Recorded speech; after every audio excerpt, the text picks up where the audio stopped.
onde há tradições, há guardiões. Está fazendo 3 semanas que eu cheguei de lá. Eu visitei 365 igrejas. Visitei terreiros e bens e meu patuá.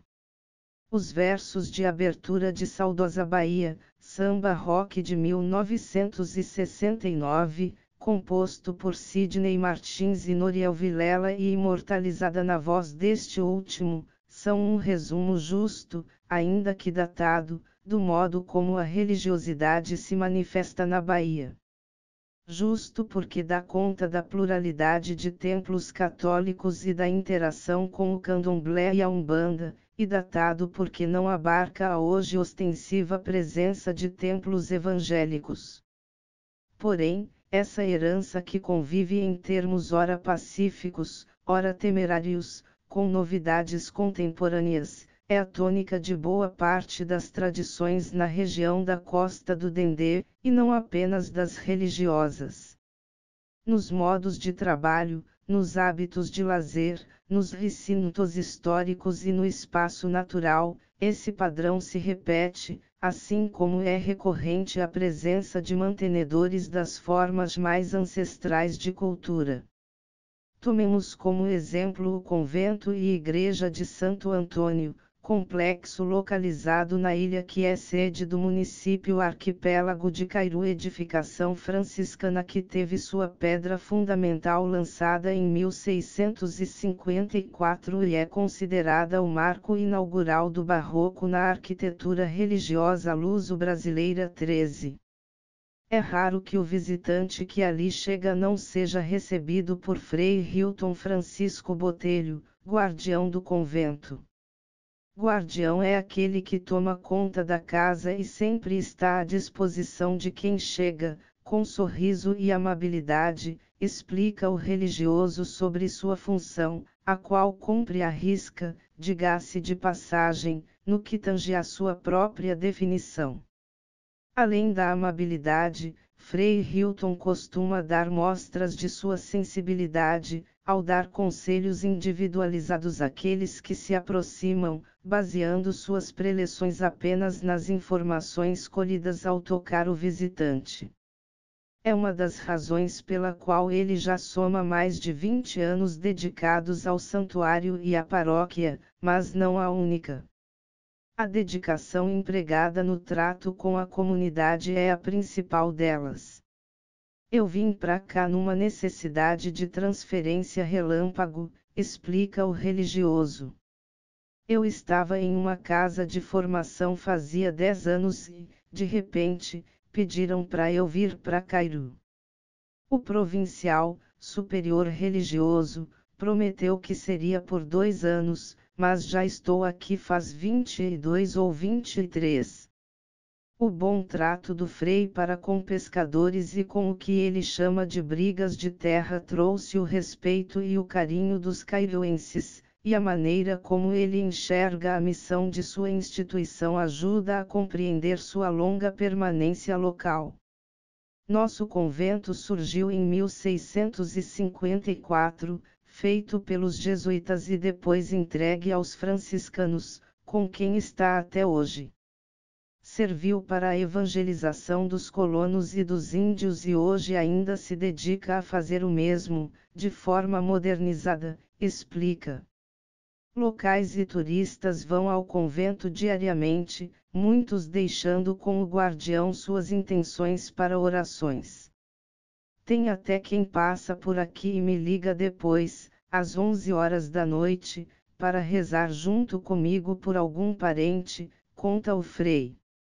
Se nem toda a igreja tem uma acolhida tão humanizada, algumas têm até suas portas fechadas a todo tempo, salvo no horário das missas. É fato que as construções católicas são presença constante na Costa do Dendê e ainda têm sua influência nos hábitos nativos. Valença, por exemplo, tem a igreja de Nossa Senhora do Amparo quase pairando sobre a cidade. Na verdade, ela está no alto de uma colina muito bem situada, como escreveu D. Pedro II em 1860 em seu diário, posição que garante uma visão espetacular das horas mais cobiçadas do movimento do Sol. Vê-se o farol do morro e a vila de Cairu bem longe, anotou o imperador. E quem aguçar os olhos ainda consegue ter a mesma visão. Ali, em 8 de novembro, comemora-se o dia de Nossa Senhora do Amparo, padroeira do município, mas a festa já começa dias antes. A periodicidade e a duração variam, a partir da lavagem das escadas, outra das tradições preservadas da Costa do Dendê. Em outro ponto da cidade, no distrito de Cajaíba, a tradição que se preserva é outra. A comunidade Caxuté abriga, além do terreiro homônimo, a primeira escola de religião e cultura de matriz africana do Baixo Sul da Bahia, que recebeu do IFAN Instituto do Patrimônio Histórico e Artístico Nacional o título de Patrimônio de Salvaguarda Natural em 2015, e o Museu da Costa do Dendê de Cultura Afro-Indígena. Os nomes já explicam bastante a proposta, mas não dão conta de apresentar, por exemplo, a pedagogia pedagoginga pedagogira, a base da escola que alfabetiza o doutor, como explica a mãe Bárbara de Cajaíba, aliás Mametuca Furenga, a sacerdotisa que cuida dali junto com seu filho biológico, Heráclito dos Santos Barbosa, o Tataluangomina. Ambos são descendentes de Altamira da Conceição, a mãe Mira, Mametuca Zanji, uma das pioneiras no resgate da ancestralidade do candomblé Congo-Angola e figura influente entre os valencianos de seu tempo. A terra oferece nosso alimento, nossa farmácia artesanal, nos fortalece em corpo, alma e espírito. É essa a pedagogia, pela qual respiramos o vento do Dendê, o ar do Dendê, a gente caminha, a gente pode se banhar nessas águas, se purificar com a lama do mangue, que dá o sustento do nosso marisco. Cada um desses espaços sagrados tem seus dotos e vai ensinar a valorizar a nossa ancestralidade, diz mãe Bárbara, explicando sua educação que transforma a natureza em volta das construções da comunidade como o templo maior. Nosso espaço de culto é um espaço também público, é sala de aula, é para as exposições do museu. Tudo se dá a partir da vivência, complementa Tataluangomina, que explica também que todo o material audiovisual captado ali, seja por quem for, é também armazenado para o museu local. Não podemos incorrer no erro do passado, que foi o de não registrar quase nada que aconteceu. Somos povos que se organizam diariamente. Todo ano fazemos vivências internacionais. Em uma delas, 2018, foi empossado o antropólogo congolês Kabengele Munanga como membro de nossa comunidade, afirmado por nossa ancestralidade. Munanga é professor titular sênior da Faculdade de Filosofia, Letras e Ciências Humanas, FFLCH, da Universidade de São Paulo, USP, e uma das maiores autoridades em antropologia da população afro-brasileira.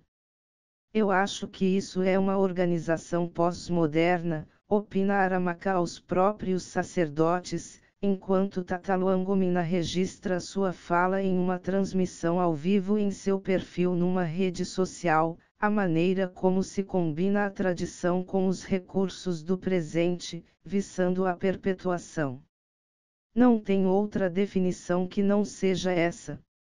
As iniciativas do Caxuté procuram valorizar e preservar o caráter religioso de matriz africana. Mas outra ação de preservação acontece no município de Nilo Peçanha. Ali estão Boitaraca e Jatimani, duas comunidades remanescentes de Quilombo, que tratam sua ancestralidade não como um tesouro, mas como parte indissociável e definidora de sua essência. Somos pessoas que vivem em um mundo no qual se é feliz com o pouco que se tem, para que todos tenham dignidade, respeito e valorização. Isso é fundamental e vem de nossos antepassados, diz a professora Arlete do Rosário, da escola local. Isso é uma prática do dia a dia. A gente traz para a escola e para a comunidade, mas, antes, o principal vem da família. Um professor da nossa comunidade conhece e trabalha essa história e faz com que ela permaneça viva, dos nossos antepassados aos nossos filhos. Nesse mundo lá fora a gente vê algo diferente disso, até preocupante. A gente faz questão de preparar, de mostrar que o mundo vai ser um desafio, mas que eles estão prontos para enfrentá-lo, diz Arlete. A principal razão para essa saída da comunidade é o estudo, a escola atende apenas o ensino fundamental, e as oportunidades de trabalho. Mas quem sai faz questão de trazer o retorno aqui para dentro, o que é interessante para a comunidade. Eles saem, mas não deixam de pertencer, completa. Esse pertencimento dá a medida de outro valor imprescindível para os quilombos, a resistência. E a que resistem? A tanta coisa, ao preconceito. Para manter coisas que o mundo não oferece e que só aqui é oferecido, que é essa tranquilidade de espírito, esses valores familiares. Olhar para a resistência como luta, como força, e também resistir a algo que não é agradável, que não traz tanta felicidade. Resistência é uma palavra forte, que tem um impacto forte. Quem tem isso é forte. Quem luta por isso é forte, afirma a professora. Arlete se expressa com fala tão firme e olhar tão iluminado pela concretização das suas convicções que ao autor deste texto vem a impressão de que é um pecado manter o gravador ligado. Não porque seja invasivo, mas porque há momentos em que a gravação audiovisual não é suficiente para encapsular todas as camadas e matizes que se revelam em uma fala. A professora resume, em suas palavras e no modo como as pronuncia, tudo aquilo que se vê quando se caminha pelas ruas limpas e bem decoradas de Boitaraca, a tranquilidade que vem do autoconhecimento, o acolhimento que se nota pelo trânsito livre na casa das pessoas, o zelo na restauração da igreja local, a cautela com a qual recebem a presença do visitante sem menosprezá-lo ou dirigir animosidade, o amor pelo que se é de verdade, e não pelo que se deseja tornar-se. Ouvi muita conversa de meu pai, que era historiador. Ele falava muito dessa questão de luta, com uma propriedade e uma satisfação que me faziam dizer: poxa, meu pai, que coisa mais linda! E como o mundo era tão fechado aqui dentro, não havia acesso às informações, a gente não sabia o que era história, relata Arlete. Eu não era formada ainda, mas comecei a observar o que ele contava, o que a gente vivia aqui e dizia: história é isso aí. Isso tudo, meu pai, é parte da nossa história. E para manter tudo vivo, vamos dar continuidade. Fazer a essência ancestral continuar pulsando dentro do quilombo, trazendo-a para o dia a dia de todas as gerações, passou a ser o plano de uma Boitaraca cada vez mais unida e organizada. Uma das preocupações era trazer as pessoas que tinham esse conhecimento para dentro da própria escola e passá-lo aos seus filhos. De repente, foi havendo uma abertura para elas, fortalecendo aquilo que a gente já sabia e o que não sabia, conta Arlete. Jatimani é outra comunidade remanescente de quilombo, ligada a Boitaraca por uma longa trilha que atravessa a densa mata regional, o que não exclui a opção de tomar a BA-001 e estradas vicinais, encurtando as 7 horas de caminhada para uma viagem de carro de menos de 30 minutos. Ainda que não tão intensa quanto em décadas anteriores, a relação de irmandade entre os habitantes das duas comunidades persiste. Aliás, é frequente encontrar casais formados por uma pessoa de cada localidade. Miltaides do Rosário, nenhum parentesco com Arlete, por exemplo, é filho de pai de Boitaraca e mãe de Jatimani, onde ele vive há mais de 60 anos. É uma coisa muito forte, são duas raízes, uma de lá e outra de cá, que se juntaram, conta, orgulhoso. No passado distante, Jatimani instalou-se primeiro em Porto Velho, nas cercanias. Mas lá não tinha muita água doce. De lá, o pessoal foi frequentando aqui para vir mariscando, cortar um carapico, pegar um siri. Aí quando foi chegando aqui, encontrou essa água, essa vida, e decidiu ficar. Porque isso é um ouro, né? Mais que guardiões da história, o que também são, Miltaides e sua família se dedicam a proteger esse ouro, que é o rio que leva o nome da comunidade. Tem pessoas que têm uma beleza dessas e a estragam, né? Eu não. Chegou aqui um rapaz, filho de Jatimani também, chamado Ari José. Veio e fez um trabalho de limpeza na beira do rio que eu só fiz observar. Com aquele trabalho que ele fez, eu aprendi. Aprendi e vi que também podia. Já fiz limpeza nesse rio mais de 3 ou 4 vezes. Show de bola, viu? Fiz dali da cabana até um lugar pra lá que chamam de Pocinho. Às vezes, depois que a gente terminava de fazer, vinha alguém e largava um copo plástico, uma garrafa plástica no rio. Aí eu dizia, rapaz, não faz isso, não? Mas agora o pessoal tá sendo dono também.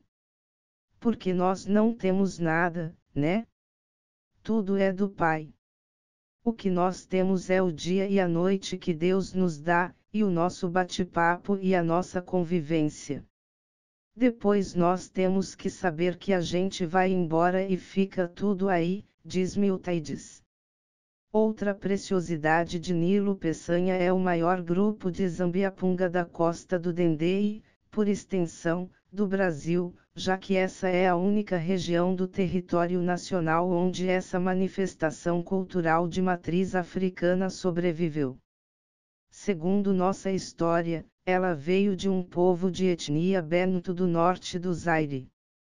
Eles faziam veneração ao seu Deus Supremo, aliás, o nome Zambiapunga vem de Zambi, Deus, e Punga, homem, explica Valmorio André do Rosário, presidente do grupo de Zambiapunga de Nilo Peçanha. Na África, essa manifestação era composta por homens, que saíam tocando tambores feitos do couro de animais sacrificados. Também extraíam tinta da madeira de algumas árvores e pintavam o corpo para fazer reverência a esse Deus, continua. Por acreditar em uma relação de proximidade com o meio ambiente, os grupos de Zambiapunga da costa do Dendê, além de Nilo Peçanha, há outros em Itaperoá, Cairu e Valença, dispensaram qualquer sacrifício animal e usam tambores manufaturados industrialmente. Além do tambor, outros 3 instrumentos musicais são usados: a enxada, que, Valmorio explica, é o instrumento que os escravos usavam em seu trabalho, o búzio, ou concha do mar, que, segundo ele, era usado em Nilo Peçanha para chamar os escravos para o trabalho e depois para avisar que chegou o peixe no mercado, e a cuíca. Enquanto a cuíca do Rio de Janeiro chora, a nossa berra. Tanto é que tem gente que a chama de berra-boi, complementa. As máscaras, feitas de papel machê, são outro elemento importante, elas servem para afugentar os maus espíritos e só deixar os espíritos bons no local. Quando a gente está se vestindo, entra em transe e faz coisas que normalmente a gente não conseguiria. É muito difícil tocar tambor ou enxada por muito tempo, mas muitos componentes relatam que incorporam uma força quando estão pondo as roupas, e só param quando tiram as máscaras. É uma espiritualidade muito forte, conta Valmoril. Mais que um folguedo, que sai às ruas festivamente na madrugada de 1º de novembro, a Zambiapunga se torna algo presente na vida dos integrantes do grupo. A gente tem uma coisa do sangue das pessoas, porque essa participação passa de geração para geração, de pai para filho, diz Valmoril. Resgatar e manter viva essa tradição é uma tarefa que encontra desafios. Nossa história ainda é um pouco vazada, porque os senhores de engenho destruíram toda a informação que havia sobre os escravos, reconhece o presidente do grupo de Nilo Peçanha. O que nos ajuda é que temos muitos depoimentos de pessoas mais antigas e de muitos antropólogos e historiadores que estão pesquisando sobre a gente, tentando ampliar mais o conhecimento sobre essa história perdida. Até por isso, ele define seu grupo não apenas como preservação, mas também como um trabalho de educação e de resistência. Isso porque, conforme relata, existe um preconceito contra a gente, assim como contra o candomblé e a espiritualidade de matriz africana. E estamos mostrando que não é nada daquilo que as pessoas falam. Outra ligação forte entre educação, resistência, resgate e tradição acontece no povoado do Bonfim, região rural próxima a Valença. É difícil, por exemplo, encontrar maior guarda da tradição de fazer farinha de mandioca do que o lendário Seu Brasilino, um dos muitos habitantes locais que convivem em cooperação com os residentes do Quilombo Tenondé. Este, por sua vez, é um projeto no qual vivem, ainda que temporariamente, pessoas do mundo todo, que para lá migram interessadas em experimentar a vida comunitária nos moldes quilombolas, o que inclui cooperar com os vizinhos e aprender as bases da permacultura, um sistema sustentável de plantação agrícola, bioconstrução e captação de energia. Assim, é perfeitamente possível que, em um dia, 3 jovens de origens diferentes, um paulista, um gaúcho e um argentino, se dediquem a preparar a farinha conforme os ensinamentos do octogenário professor, que passou mais de 70 anos de sua vida dedicando-se a essa atividade. Comecei com 7 anos, conta o próprio Seu Brasilino. Além de mandioca, são abundantes no Bonfim urucum, dendê, guaraná, manica, jaca, piaçava, mel, cravo e cacau. O dendê é apanhado e processado da forma mais tradicional possível, colhido por trabalhadores que sobem nas peias apetrecho feito de engocho de dendê e tiras de couro cru, ou até mesmo de cobre, e de lá colhem os pesadíssimos cachos do fruto.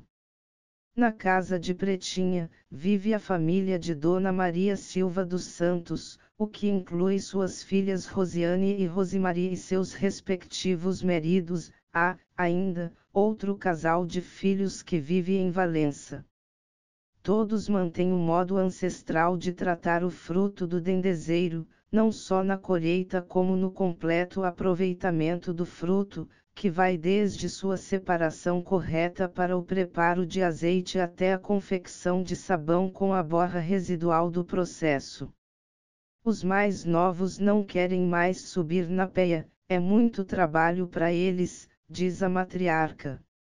E também porque às vezes aparece marimbondo ou cobra, e aí tem que levar no facão ou descer ligeiro, explica Rosimari. Às vezes, não tem nem quem tire os dendês do pé, completa Rosiane. Isso não quer dizer que as novas gerações da família vão engrossar esse grupo de dissidentes. Dona Maria afirma que os filhos aprenderam com ela e que ela já pegou essa herança da sua mãe e diz: eles vão ter que ensinar os filhos deles. O elo entre esses personagens todos é, como já se disse, o Quilombo Tenondé. Isso aqui é um centro cultural agroecológico e educativo, porque é onde as pessoas podem dar e expandir sua criatividade. Fazemos vários experimentos, e nem sempre eles dão certo. O que acontece é que tem alunos que vão para a universidade, fazem projetos no papel e não tem como pôr em prática. Muitos dos que estão conosco são os alunos que acham ali espaço para fazer algo. É uma escola, explica mestre Cobra Mansa, fundador do projeto. Nascido em Duque de Caxias, RJ, como Sinésio Feliciano Peçanha, Cobra Mansa, ou Cobrinha, é um mestre de capoeira Angola, possivelmente o mais influente de sua geração, e também doutorando em difusão do conhecimento pela Universidade Federal da Bahia, UFBA. Ele explica que Tenondé é um espaço em progresso, não é pronto. E completa, não somos remanescentes de quilombos, somos um projeto com ideia quilombola baseado no quilombismo de Abdias Nascimento. Para ele, o quilombo é onde o africano podia se refugiar e também onde podiam ir as pessoas que se sentiam oprimidas. No quilombo, havia indígenas, brancos que fugiam da colônia. Ele se tornava uma república mesmo. Por isso falam em República de Palmares. Nosso projeto é muito ligado a isso, as pessoas que estão oprimidas e querem colocar para fora o que a sociedade não as deixa fazer. O quilombo é esse espaço.